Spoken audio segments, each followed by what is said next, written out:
So if you spend any time in the world of public discourse, you've definitely come across the names Thomas Sowell and Tariq Nasheed.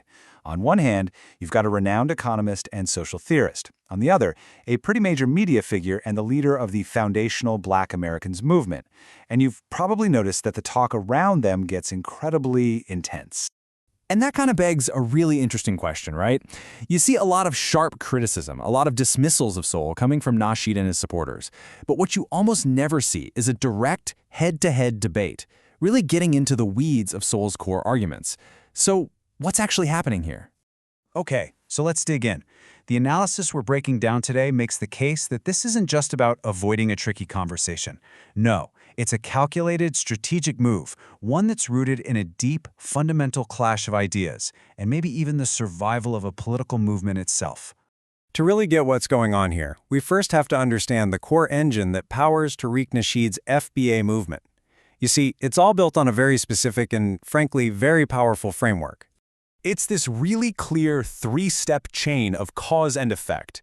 You start with historical injustice, things like slavery, Jim Crow. That injustice, they argue, directly causes the harm and the disparities we see in the present day. And because of that direct, unbroken line, redress is owed, usually in the form of reparations. That logic, that's the absolute bedrock of the whole movement. And this is the absolute key, right here. The entire framework, its moral power, it all hinges on that unbroken narrative, a straight line connecting the past right to the present. If you snap that line, if you break that chain, well, the urgency for that redress starts to fade, and fast. And this is exactly where Thomas Sowell's work becomes such a huge problem for that framework. His analysis doesn't just poke holes in it. It basically takes a sledgehammer to that continuous through line. So Sowell comes along and says, hold on a second. He argues that, yeah, historical racism was absolutely devastating, but the main things driving today's disparities are different now. He points to all this data on things like the breakdown of the family, the quality of our schools, and the unintended consequences of certain government policies. In his view, these factors have become way more powerful causes than racism in our current era. He's basically telling a completely different cause and effect story. But here's where it gets really interesting. According to this analysis, it's not just about what Sowell is saying, it's about who is saying it. That's what makes him such a unique threat. See, the argument our source material makes is that Sowell is the most potent, the most dangerous kind of critic you can have because he's an internal one. He's coming from inside the very group whose experience is at the heart of this whole debate. I mean, just think about it for a second. The typical ways you might dismiss a critic just don't stick. You can't say he's an outsider who doesn't get the Black experience. He's Black and a descendant of slaves.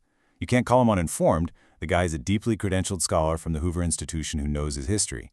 And his calm, data-first style makes it really hard to paint him as some kind of angry, irrational guy. He's difficult to dismiss.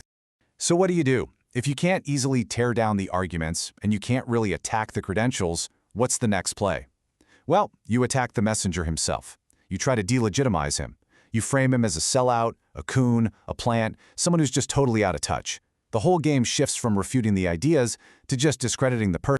And this is a perfect example of what our source material calls a movement defense mechanism. It's a classic strategy, really.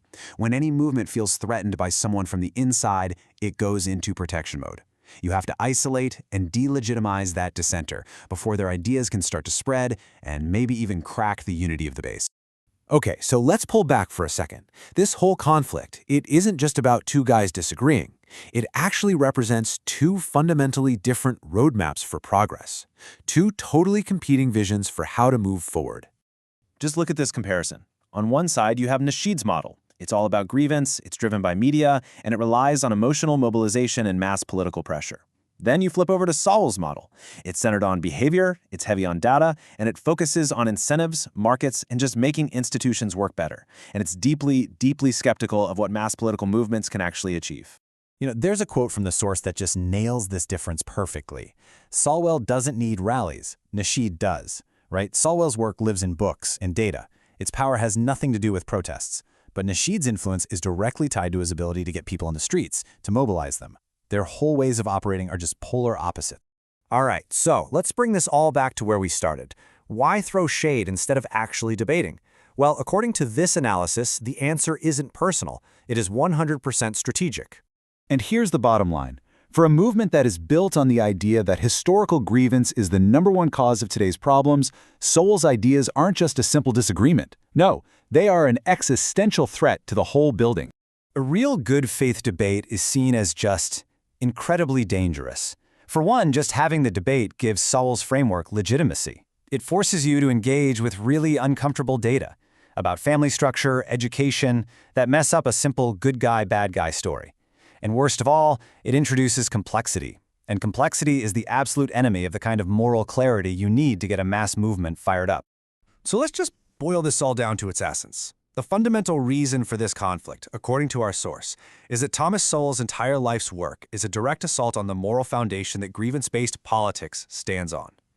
And the thing is, he does it from this incredibly powerful position as an internal critic.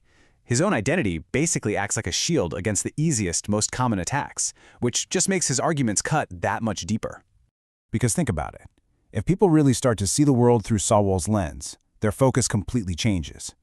They start looking more at incentives, at culture, at individual choices, and less at political systems and protests. And that naturally means they become less reliant on movements like the FBA. And that right there, that's the final piece of the puzzle. This isn't just an intellectual debate. If Sowell's worldview starts to catch on, it directly threatens the influence, the power, and the relevance of leaders like Tariq Nasheed. It's not just about the arguments anymore. It's about control of the narrative. Which leaves us with one last big question to chew on. When an idea isn't just seen as an alternative viewpoint, but as a fundamental threat to a movement's very reason for existing, is a real, honest, good faith debate even possible? Or is this kind of conflict simply inevitable?